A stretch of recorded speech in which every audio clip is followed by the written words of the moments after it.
needs a bandage? I don't know. The rain. Yeah, joke. Yeah, dad joke. Yeah. Yeah. Good morning, good afternoon, and good day. Welcome to another edition of the Digital Download. Which is Today, thank you. The longest running weekly business talk show on LinkedIn Live. Yeah. Do you want a better joke? no, not really.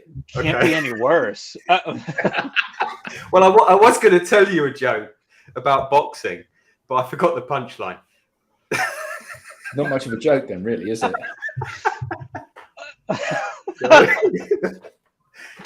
Okay. Today we're talking about resilience as a lifestyle. We have a special guest, Michelle Dickinson, to help guide us. We'll talk with Michelle about what is meant by a resilient lifestyle, why it's important, and where do we start. But before we bring Michelle on, let's go around and introduce everyone on the panel. And while we're doing that, why don't you in the audience reach out to a friend, ping them, and have them join us? We strive to make the digital download an interactive experience, so audience participation is highly encouraged. All right, so with that, introductions. Adam, would you kick us off, please? Yeah. Good afternoon, everybody. I'm Adam Gray, co-founder of DLA Ignite, and delighted to be here. I really look forward to this every week. We've had some really amazing guests on over the last couple of months, and it truly has been an education in so many ways.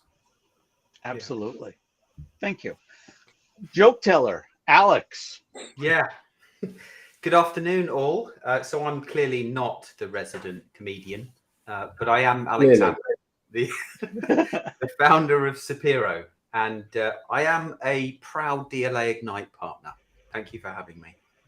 Excellent. Thank you. And Tim.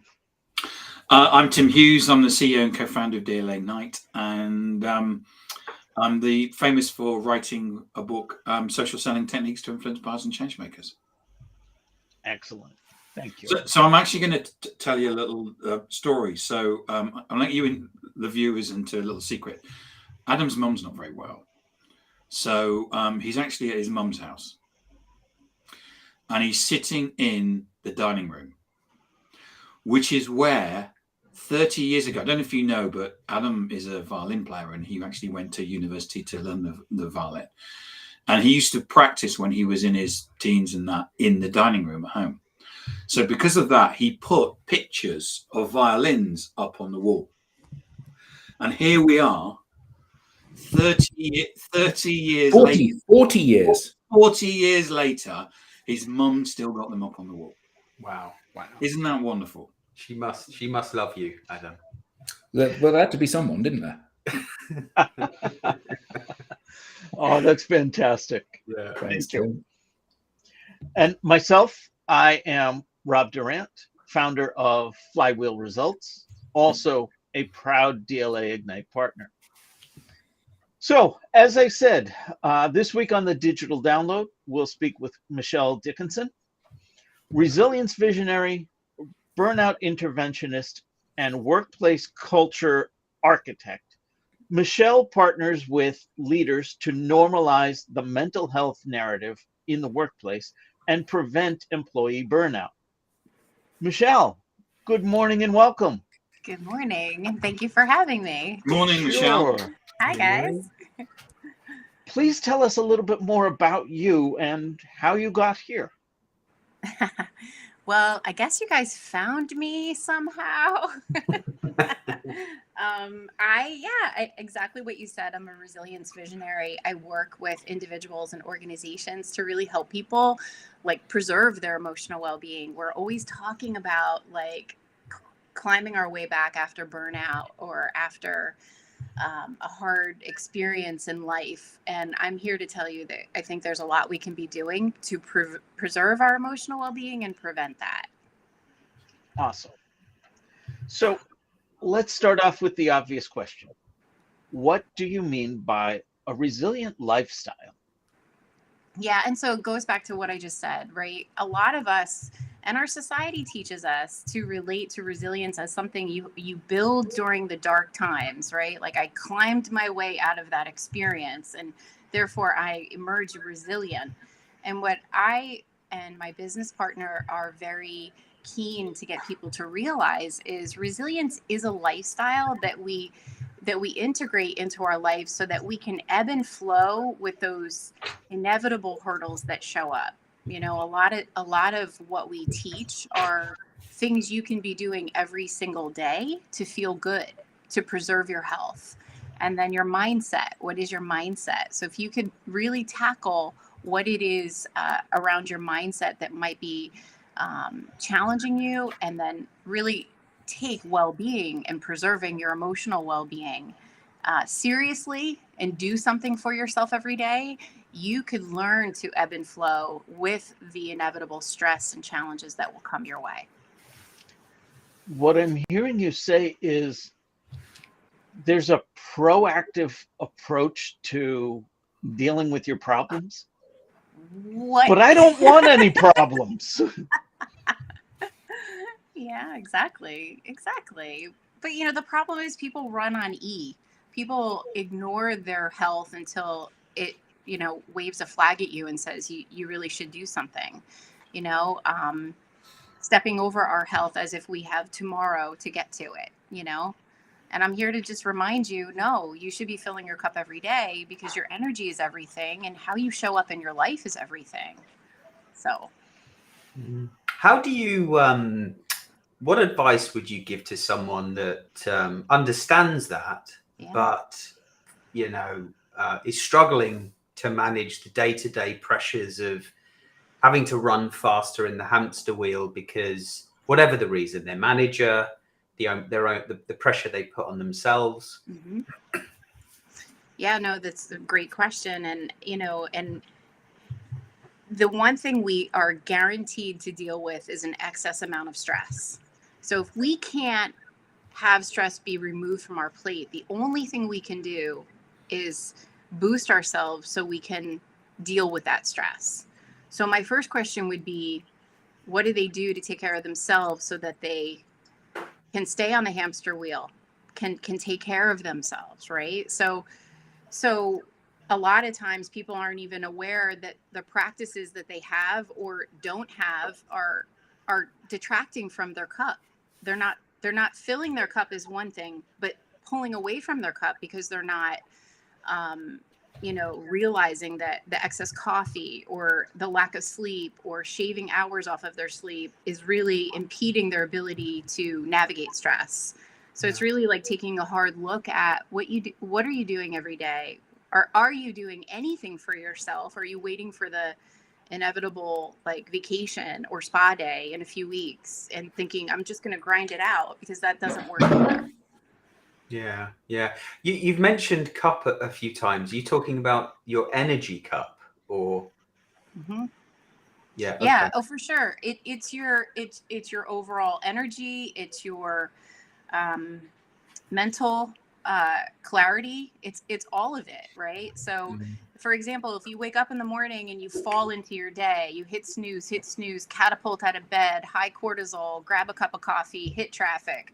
Like that's pulling away and having you come at the day in a very stressful way, right? So that's the kind of stuff that doesn't give you a shot at ebbing and flowing with stress, because you're going to get more of it throughout the day. So why not start your day off with a little intentional practice for yourself that doesn't have to take more than 15 minutes?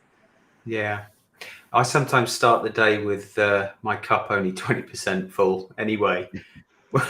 Luckily, I don't have a manager to say, hey, get on with your work. I can make that choice myself. But do you, what are your thoughts on whether or not an individual that does have to go to work, whether they should be open and honest about how they feel to their manager and say, hey, I'm only a level 2 today. Could you please just give me some time, some space? Or should they find ways to fill their cup themselves and then get on with their day? Yeah, I think when we put it on our employers, we don't have a lot of empowerment. So for me, I would say, take a hard look at what you do every single day and try to make small adjustments so that you don't have to even go to your boss and say, my cup is full. Like, we all have obviously our threshold for the amount of work our employer gives us. Absolutely. And so if you need help, I would say obviously address that. But what I'm saying is keep the power in your own hands and recognize that there are things you can be doing for yourself. You know, stepping away, detaching from work, connecting with loved ones, getting in a walk outside in nature. What are you doing for you so you don't put all of that on your employer, that you can take care of you and show up a good version of you? We have some great comments from the audience already, and I wanted to share some of those.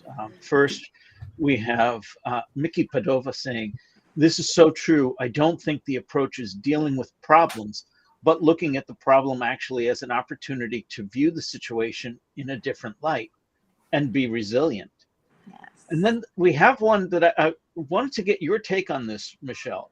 Iman Radan al-Dasari says, resilience, that you are the only one who has the power and responsibility to pick yourself up.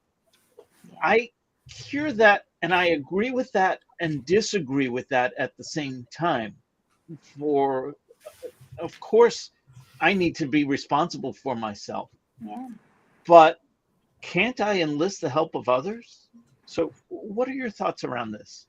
Oh, for sure. I mean, like, your loved ones, I think absolutely. If you take care of you, or you enroll them in what you're doing for your health, you're going to only create a supportive network, right?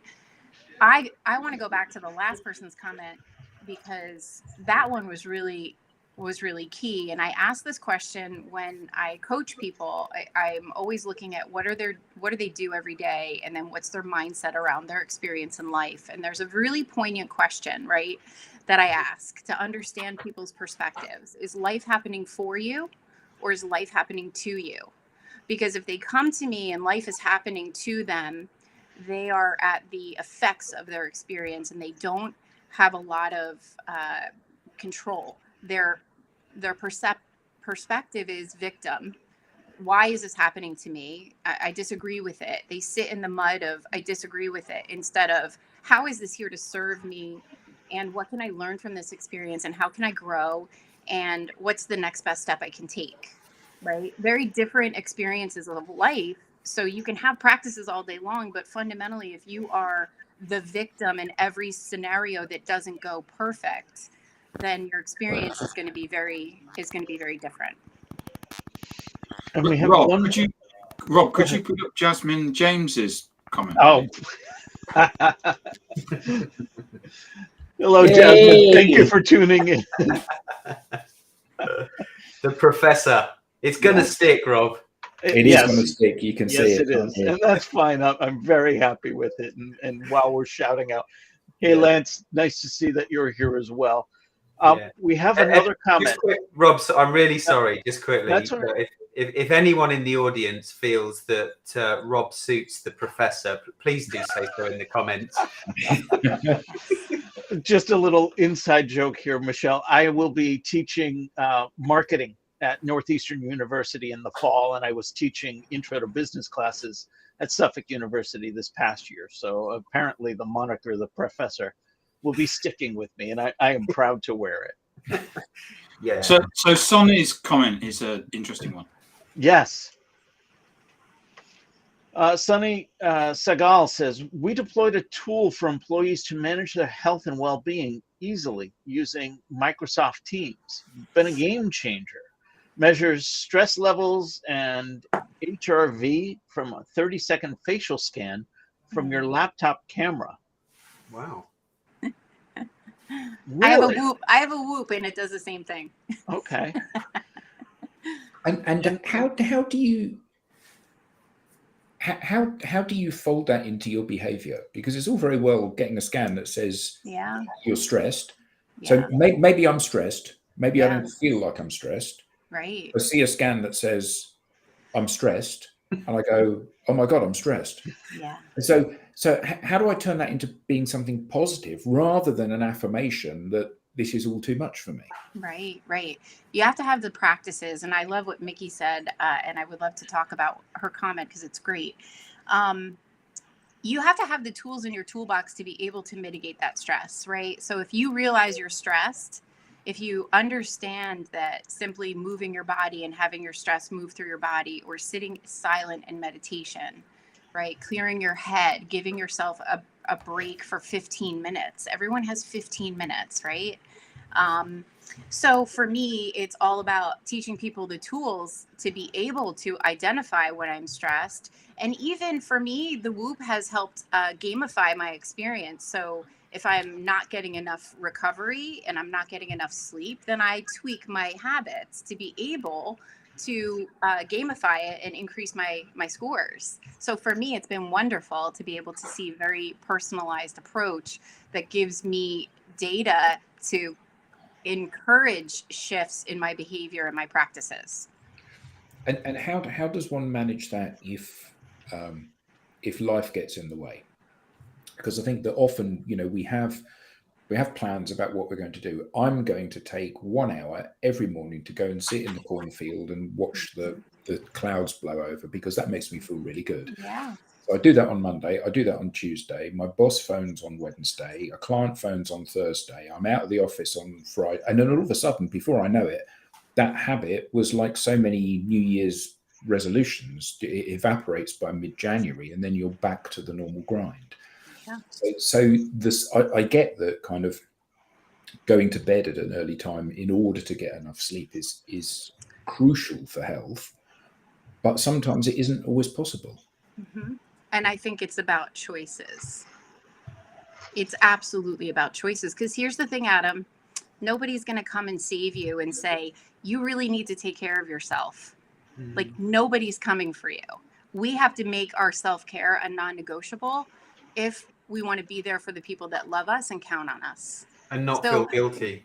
We're relating to it as an option, people. It's not an option.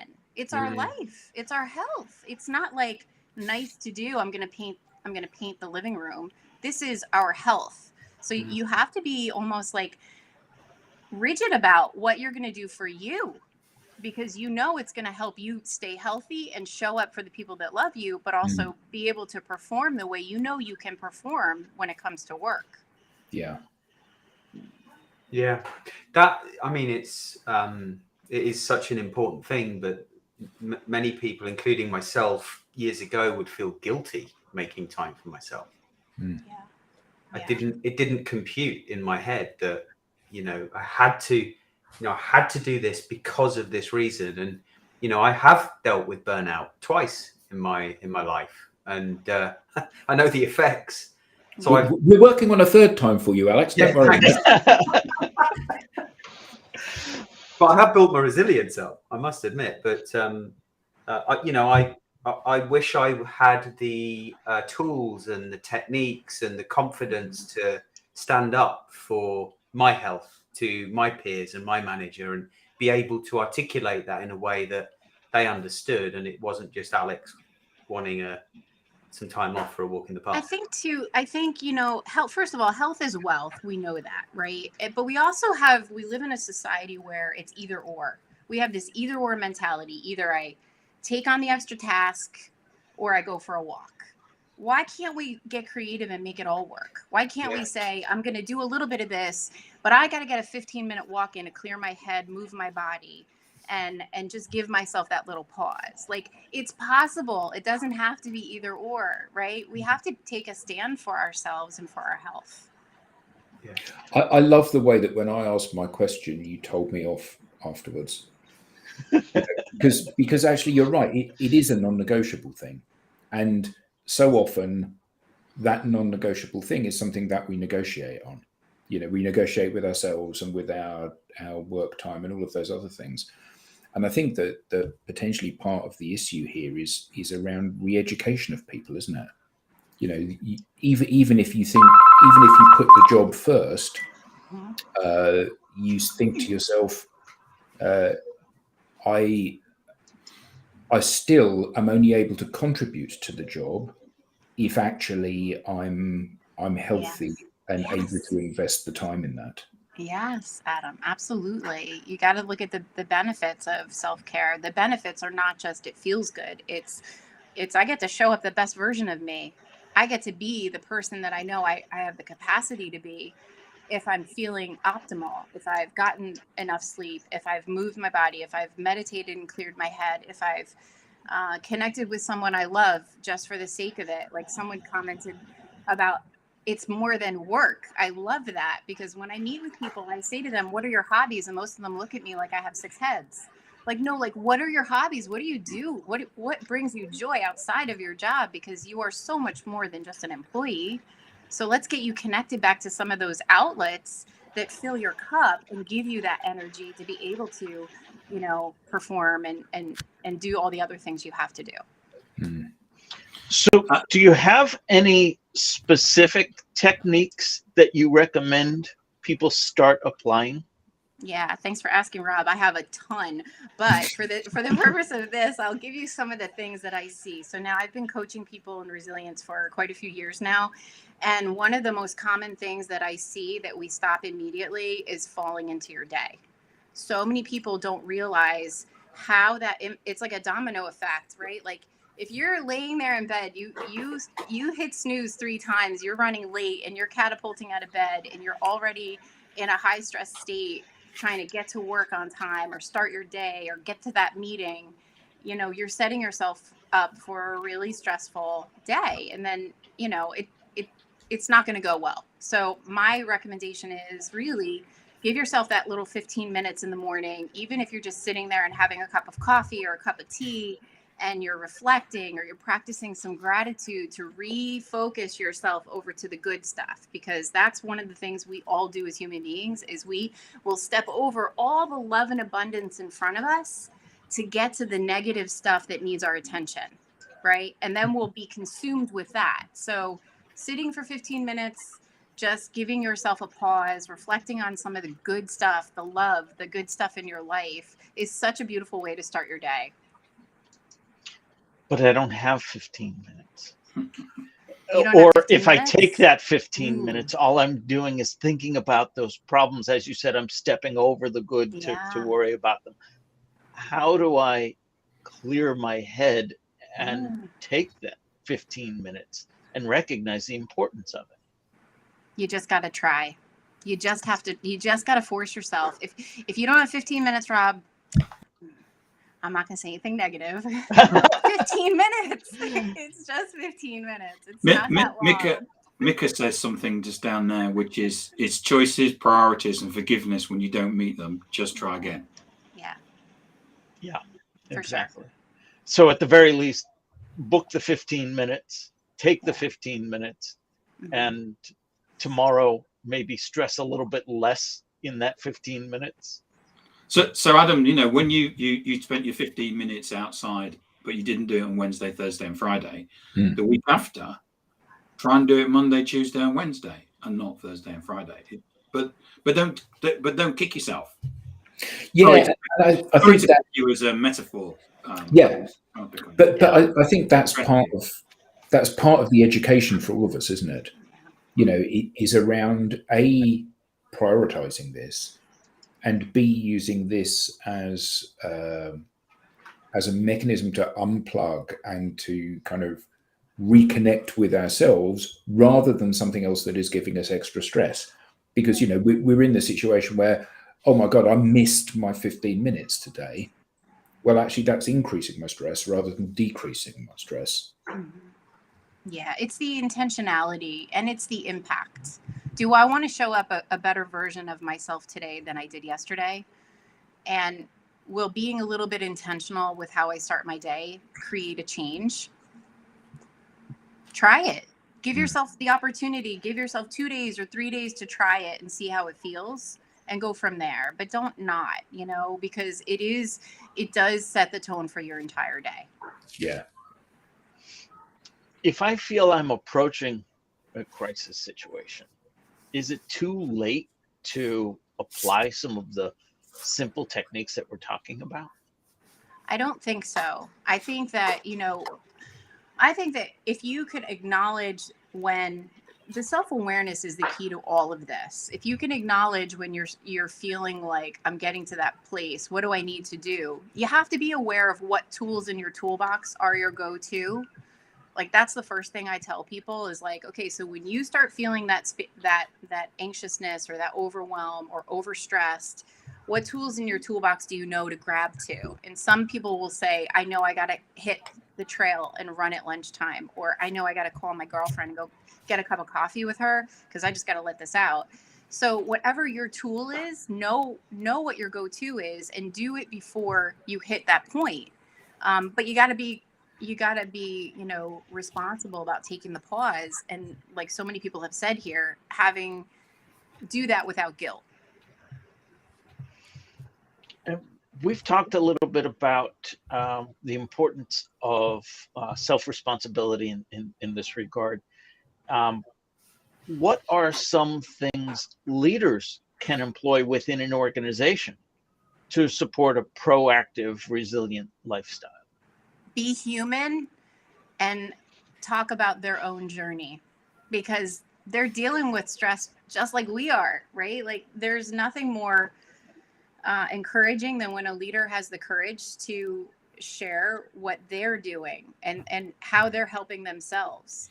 We model for other people good things or not, or we just appear like we have it all figured out, and that's very intimidating.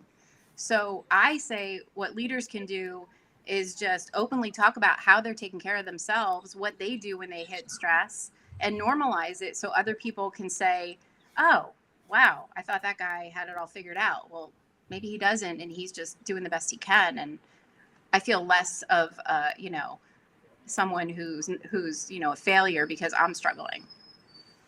We have some great comments coming in, and I can't even keep up with all of them, but I'll share a couple. Robert Matson says, all of these things are under the category of simple and not easy. Amen to that. And Ian Compton says, we cannot look after anyone or anything else to the best of our abilities if we don't look after ourselves first. We need to be a little selfish to help the most. And I know a comment earlier made reference to put the oxygen mask on yourself first. Absolutely. Absolutely. Oftentimes we work ourselves into the ground with our jobs, and then we come home completely depleted. And like, what do you think your experience of your loved ones are of you at that point? Right? Like, don't they deserve a better version of you? Don't they deserve someone who's ready to show up in their relationships just like they show up at work? So like, we have to be thinking about how are we showing up for the people that count on us? You know, if we're depleted, we don't do that well. Do you have any thoughts or ideally tips around differentiating between important and urgent? I think so often we skip over the taking care of ourselves because there's this problem that has to be solved, and we see that problem, have to solve it now. Yeah. But you're talking about reflecting and so on. It seems to me that an important problem isn't necessarily an urgent one, or at least not more urgent than that 15 minutes that we had scheduled. Again, it goes back to my statement about either or. Why does it have to be either or? Why can't it be, I'll address this, and then I'm going to go and do this for me. I'm going to take a 15-minute meditation. I'm going to go for a walk. I'm going to go out in nature for a few minutes and come back and then clear my head and then be able to tackle the problem. I think we have to move away from the either or, that like you are the one that gets compromised. Like, it has to be something that is just, and I'm going to make it all work because I know my health is wealth. Gil Tiny shares, understand how to feed your heart, body, and soul, whatever that means for you, or physical disease will manifest if you're not in alignment with each area of you. Amen. Well said, Jill. Well said. Absolutely. And from Mark Howison, leaders are afraid to be human as it's not written in the job description. and shareholders don't want a leader to be seen as vulnerable. That actually hits pretty deep. Shareholders don't want to have a leader seen as vulnerable. How much stock do we put in that these days? I wonder, Rob. When you die and people turn up to your funeral, I wonder how many of the shareholders will turn up and say nice things about you. I bet none at all. That may be. Well, I think it's in the past, we've joked in previous episodes about the Victorian, manager. But today, surely vulnerability is a top quality for leaders to have. Brené Brown books, lean into the vulnerability. I mean, it's a classic. I think it's how you get respect now as a leader, is to show your vulnerability. Yeah. In fact, if you're not showing your vulnerability, I would be, not concerned just for your health, but concerned for you and your ability to lead. I think things have changed massively in the last 5 years, certainly with COVID. In fact, that's a really good point, because there's a real risk for leaders that pretend they know what they're doing when they don't really know what they're doing, and therefore they don't ask for it. And that adds to or causes anxiety, sometimes without them knowing. Yeah, I mean, shareholders, the argument about they don't want to see a vulnerable leader, they don't want to see somebody that is kind of any sign of weakness, but equally they don't want a leader that's dead. And that's the point, isn't it? Whether or not that's physically dead or whether or not that's just unable to function, that's far more damaging to any organization. And I think you're right, Tim. I think these days there's been a massive shift, and investors and shareholders, and particularly employees, want to see the complete person. They want to see all aspects of that, the good and the bad, the strong and the weak, in order that they can model themselves. They can look at that and say, here's somebody that they're stumbling through life in the same way that I am. They've got their issues in the same way that I have, and that surely brings the team closer to the leader. Bringing up some additional comments, Anne shares, John Lennon is quoted as saying, "Life is something that happens whilst we're busy making plans." Yeah, there's a fantastic Alan Watts short story, which is animated and it's illustrated by the guys that did South Park, about somebody that is chasing their career, and you from kindergarten, you're kind of told, come on, and you work your way into through grade school and into university, and then you get your job, and then you work your way up. Come on, you're nearly there. And then when you get there, there is no there. It's like, what was the point of it? And it's like a 3-minute watch, but it's really, really powerful thing to watch, because it does help you understand that actually all of those things, and I think we will understand it when we get older, but it would have been lovely to have learned to, early on, that it's not about career, it's not about money, it's about doing stuff you love with people that you love. Yeah, what's that called? John Watts, did you say? Alan Watts is an American philosopher who's died now. But there's this South Park animation of it. It's a lovely watch, really valuable for people. Michelle, one of the things that you talked about earlier on was about gratitude, and thinking about that. I know Jay Shetty, the guy that's become a monk. Actually, Adam and I know him. He actually talks in his first book about when he wakes up in the morning, that sort of like groggy stage before he actually gets up, he actually goes through a process of gratitude and thinking about the things that he should be pleased and grateful for. Yeah. What's your view around gratitude and how we should think about that ourselves? Yeah, we have to remember fundamentally the mind is not wired to make you happy. The mind is wired to protect you.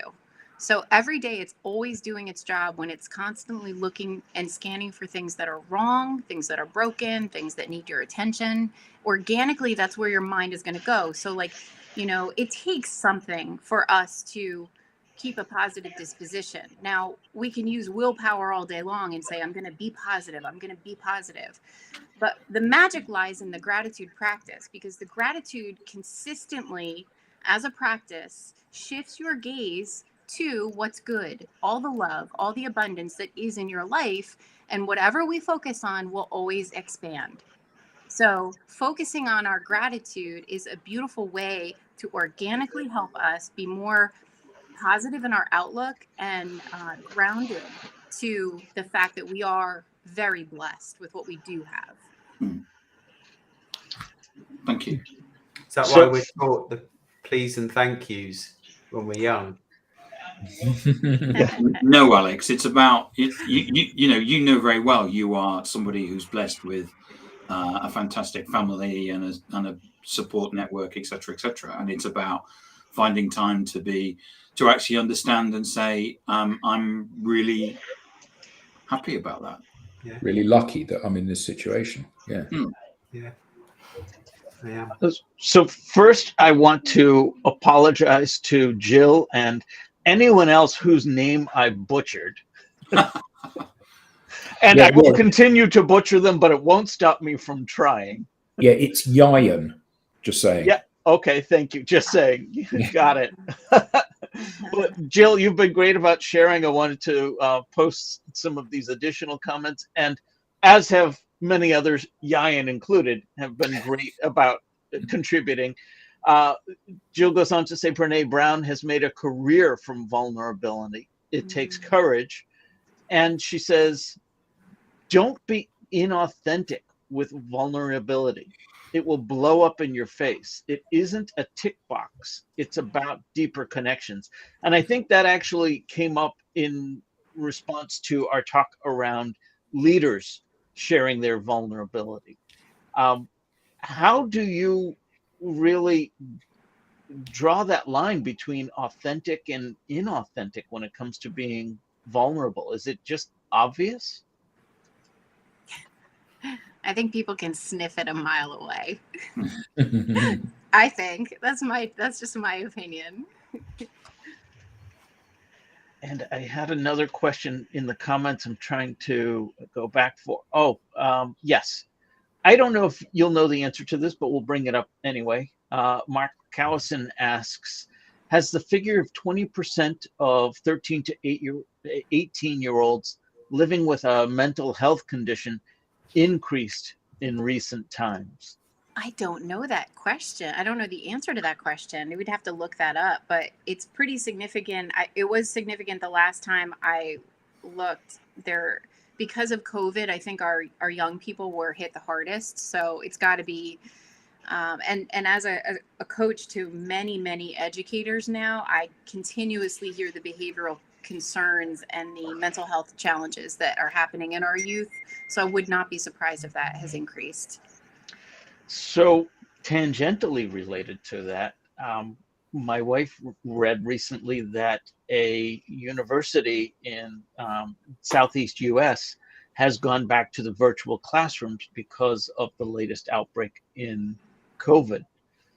And my question to her was, do you think my school might be doing that? And what are some things that we can do proactively to help alleviate the stresses that come with that? Anything different? Any behaviors that we've learned having gone through this play once before?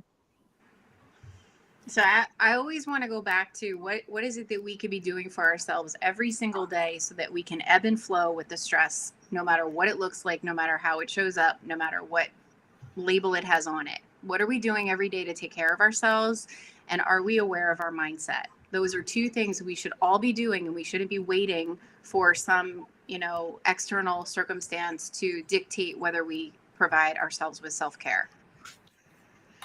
Help me become more aware of my mindset. What am I listening for? What am I doing?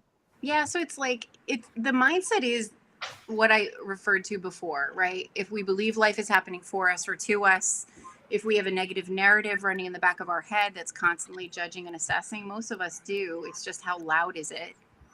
How much credit are we giving that little voice in our head that's constantly judging and assessing, right? Our immediate reaction when something doesn't go our way or something upsets us, do we feel defeated, right? There's a lot of little things you can start asking yourself. And are you filling your bucket so that you can have a positive mindset? I know for myself, when I stop taking care of myself, or I don't do the things that I know make me feel good physically and mentally, it's hard to have a positive mindset. You have got to be thinking, like, what is it that I need to shift so that I can get my mind back into a good place? It's all so closely woven together. So you've got to get, if you want a good mindset, you really do have to do those things for your physical body because it's tied together. The audience has been great with questions. Please continue to share them. We will get as many as possible on screen. Just trying to go through them now, multitasking as you can tell. Just picking up on Robert's comment from earlier, most adults are four people: parent, employee, significant other, self, usually in that order, unless the significant other has an important need, which I'm inferring he means the significant other would come before parent and employee, but still self last. Is that what you typically see? Yeah. And is that necessarily what's best? Yeah, I see that all the time. Everybody, especially moms. I coach a lot of teachers who are moms. Everybody's needs come before theirs, and then they wonder why, like, would they hit a wall and they can't even do the basic things they need to do. We have to put ourselves higher up in that line. We have to put ourselves first so that we can be a better parent, we can be a better partner, we can be a better employee. Like, it sounds so simple, but it is very hard to do. But if you get the impact of how you show up for those people and those responsibilities, it's night and day.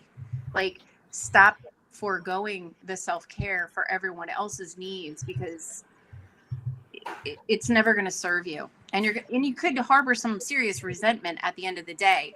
Why do people get angry at their employer? It's because they are spending and giving 150% of that job, and they're not doing anything for themselves, and they're not, connecting with people they love, and they're not engaging in the hobby, because they're so acutely focused and putting all of their energy in their work.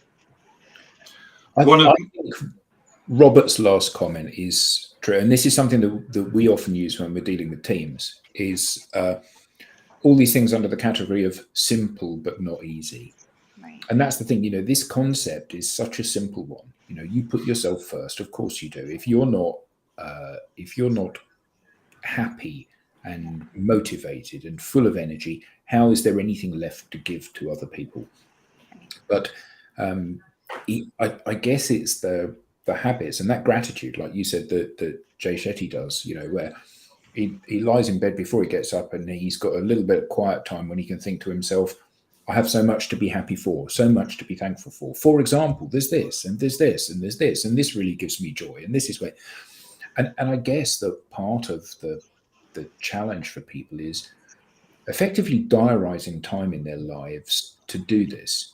Because anybody, no matter how low they are, if you say to them, what are the things that you love doing, and when did you... Oh, well, I really love going on the beach with the dog. When did you last do that? This morning, actually. Yes. It's like, okay, so why do you not focus on that? Like you said, Michelle, this idea that we're hardwired to look for problems that we're then going to solve, to look for challenges, Absolutely. to look for danger, and to step back from that and go, okay, an affirmation, this is what I'm happy with, this is what I love. And that now one of our colleagues that runs the Institute of Sales Professionals and is often on our other show that we do regularly, he often references a guy that did a TED talk called Sean Aker, called The Happiness Advantage. And what's really interesting is when you watch that TED talk and he talks about how you can rewire the brain. He says in that talk that he was being consulted for, I forget which one it was. It could have been Harvard. Let's say it was Harvard. And they said, Monday we have depression, Tuesday we have mental health awareness, Wednesday we have a wellness week every term where we look at these different challenges. And he said, whoa, that's not a wellness week, that's a sickness week. Yeah. Because what you're doing is you're focusing on all of the potential things that people can have, rather than focus on the things that they should be. And his story is a really interesting one because it helps you give context to the things that you should be happy about. But so often we we focus on the things that are minor and make them major, and the things that we should be really thrilled about, we go, oh, well, that's just the way that is. I've got a loving partner, so I don't need to worry about that. And all of that stuff tends to be the normal mode of operation, I think. So my question is, how do we diarize that time? How do we carve out those moments or small portions of time when we can do that stuff? Start small, right? Like we all know the power of starting small. Just do something little.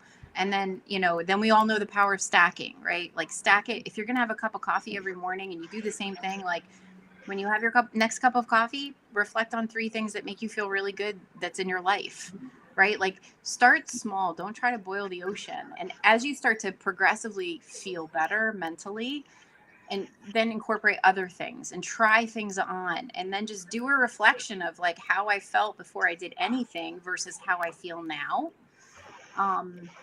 And I think that that's important too. I mean, Heather commented here as well about the fact that our brain is speculating fear, right? Like think about that. It's even when there is nothing to fear, our minds are going there organically, right? So we have to start to catch ourselves. There's magic in just becoming that a little bit more aware of I'm doing that thing again, But fundamentally, to answer your question, I would say start small and build little habits that slowly start to shift your attention, because energy goes where our focus is. So wherever we're focusing is going to expand. So just if you leave it up to fate, like I always say, like if you leave it up to life, you're like the plastic bag blowing in the wind. You're gonna have the same experience, right? But if you become a little bit more intentional and really start to focus your attention on the other things that do help us feel good, like I have a loving partner who supports me, like that's amazing. And I think, and not to like for them, for you, not like I should go and let them know. No, it's for you. Doesn't that feel good when you reflect on that? It's about feeling good. When we feel good, we pull more of the good feeling stuff into our life. But I think also owning it, owning the successes and owning the failures as well. One of the things that I find incredibly frustrating, not because it frustrates me, because I feel frustrated for other people, is when they are in a place which is very woe is me. This happened and this happened, and like you said earlier about life happening to them, not for them or with them. Yeah. And I have many weaknesses. One of my strengths is that I'm perfectly happy to take responsibility if something hasn't gone right for me and know that it's actually down to me. Maybe not entirely down to me, but in part down to me. And that gives me a huge amount of confidence and happiness because I'm in control of this ship as it sails through the ocean of life. And I think that lots of people feel they're not captain of their ship. And I always feel that that's a really bad place to be. Oh, yeah. Because these things happen to you. You're waiting for the next promotion. You're waiting for the next change in your life to happen, rather than saying, okay, well, I'm going to intentionally go and try and achieve that thing. Yeah. And maybe it'll work out, maybe it won't. And if it doesn't, what's the worst that can possibly happen? Yeah. Yeah, we do. We absolutely do create our reality, and being resigned about what we want never works. Yeah. Absolutely. Yeah, you're so right about that. And and the people who believe that life is happening to them are always looking for the next thing to be the victim for. They're always looking for it. Up, proof. Look at me, I'm the victim. And I'm laughing, but not laughing. Like, I'm trying to get people to realize if you constantly look for the next thing that's going to beat you up or take you down, it's going to show up. So why not look for the next blessing around the corner, or the next miracle that shows up that you weren't counting on? Yeah, absolutely. Just to clarify for the audio only audience, what Heather had posted was a lot of what resilience has to do with our mind shifts and disposition to what if scenarios and speculative fear. Most of those thoughts and speculations don't even exist, but affect us nonetheless. And then some additional comments that came through. Let's see. Start small and don't try to boil the ocean is a line I am definitely stealing. And Robert shares with us, I just had a talk about using energy for self-blame versus using that same energy to plan for things that make one happy. That's brilliant. Yeah. That is comment of the week for me. And Jill's, can you put Jill's comment out about I count my blessings before I fall asleep? Oh, yes. Thank you. Yes, Jill shares, I count my blessings before I fall asleep. Then my brain has lovely things to use for my dreams. Don't have to find the time. It's there every evening when I close my eyes. What a fantastic idea. Yeah. And you know, that kind of behavior spreads a little happiness, doesn't it? So again, you know, going back to the Sean Akers TED talk, one of the things that's really interesting in that is that part of his methodology, if you like, to be happy comes from, we've got a bit of a connection issue, I suspect. I believe she is back. Yeah, part of that comes from sharing the love. So, you know, you go through every day and you write 3 things that you have to be happy about. You go and look back over the last week, and then you do random acts of kindness. So, you know, I've not spoken to you for a while, Tim, so I'm going to send you a note that says, thanks, Tim, you've been really supportive over the last week. Actually, the nice thing about verbalizing that is that it takes you a moment to do. You feel better about the fact that you've done that, but they feel really happy about the fact that you've done it and they've received this thing. You know, so it can be as simple as asking to see the manager of a shop that you've gone into and saying, I just dealt with this person and I'd like to say thank you. They're fantastic. And you know, they get a pat on the back, but you feel really good about having spread a little bit of love in the world. Yes. Adam, I do that from time to time, and my family now gets to the point where they disown me. They don't know me. Mm-hmm. But when they're the recipient of this, so actually this happened just yesterday. Tim was talking to one of our clients, and the client shared the satisfaction score for some of the training that we'd done, and it was like 4.7 out of 5 stars, and you know, and some anecdotes and comments that they'd said, and it was just lovely because Tim put it into the group channel on our internal social network and said, check this out. This is some of the feedback. And we all read it and just went, oh, that's brilliant. And it's brilliant to know that we've made people feel a little bit better about what it is that they're doing. And it didn't take anything to do it. It just took the time and trouble to document it. Michelle, I see your note in the comments. Yeah. Share that with us, please. For sure. I think the overall message here, this has been such a lovely conversation. I think the overall message here is that we need to encourage people listening, our friends, our families, to just slow down a little bit. We are in such an overstimulated, overly demanding world, a very busy world, that if we just take a moment to just start to slow down, maybe reflect on what matters, and even how we're caring for ourselves, that can make a world of difference to just how we go about living our lives. So, Michelle, thank you very much for that. This has been a fantastic hour. How can people get in touch with you? How can they follow you? How can they learn more? Yeah, LinkedIn, right here on LinkedIn. I would say it's Michelle E. Dickinson on LinkedIn. I'm always posting what we're up to, what we're doing. Yeah, for sure. Please do. Excellent. And I wanted to thank everyone in the panel today for another great conversation. I wanted to thank the audience for fantastic participation, fantastic insights, fantastic questions. This has been the digital download, which is Adam. Just kidding. I'll take it. The longest running weekly business talk show on LinkedIn Live. It's been a great conversation today. We're always looking to have great conversations. If you have something to say, we want you to consider being a guest on our show. There's a QR code on screen that you can use to find the application to be our guest.